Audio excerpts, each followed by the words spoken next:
तो आप इस सरकार का दोगला चरित्र देखिए कि कल 55 सांसदों का हस्ताक्षर करा के और एक डेलीगेशन जब मिलने उनसे गया था सांसदों का, तो वहां नहीं मिलने दिया मोदी जी की सरकार ने।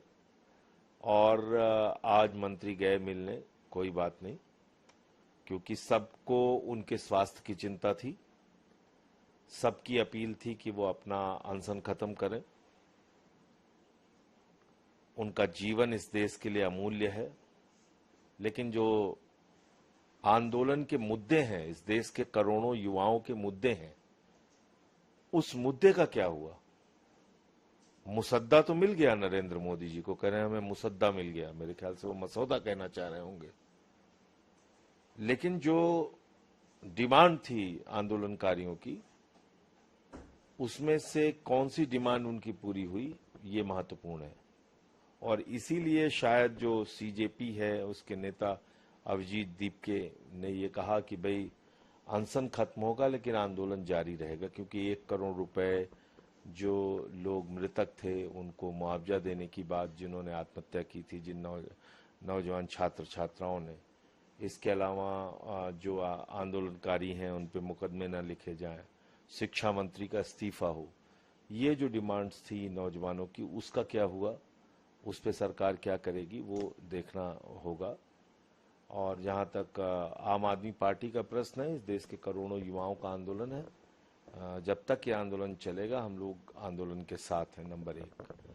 दूसरी बात ये कि प्रधानमंत्री जी फास्ट ट्रैक कोर्ट की बात कर रहे हैं, जिसकी डिमांड ही किसी ने नहीं की।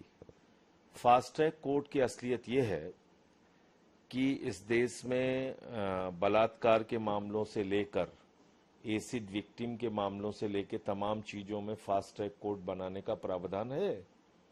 लेकिन पॉक्सो के मामले में फास्ट ट्रैक कोर्ट है, लेकिन उसमें भी सालों साल न्याय मिलने में लग जाता है, क्योंकि जब जांच एजेंसियां सही समय पे सबूत नहीं देंगी तो कार्रवाई कैसे करेगी कोर्ट।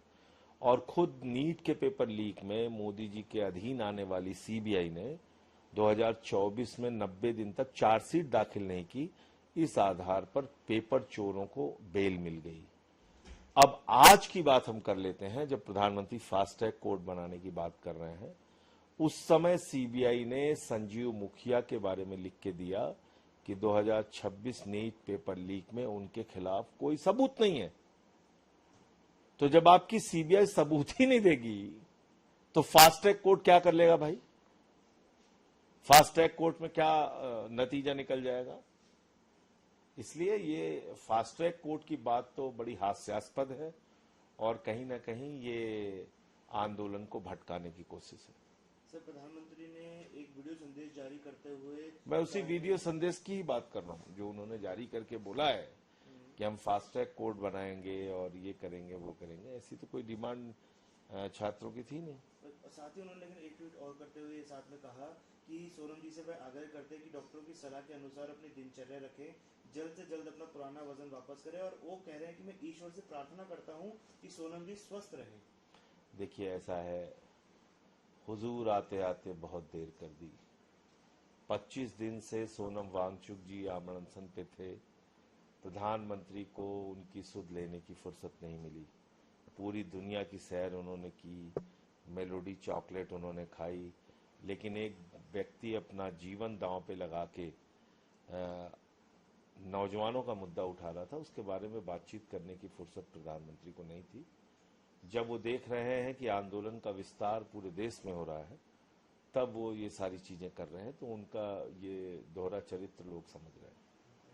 गर्मियों की छुट्टी होने वाली थी, मेरे पापा आने वाले थे, तो हम लोग सभी खुश थे। तो मैं बेड पे चढ़ के डांस कर रहे थे, डांस कर रहा था, लेकिन वो पहले ही आ गए।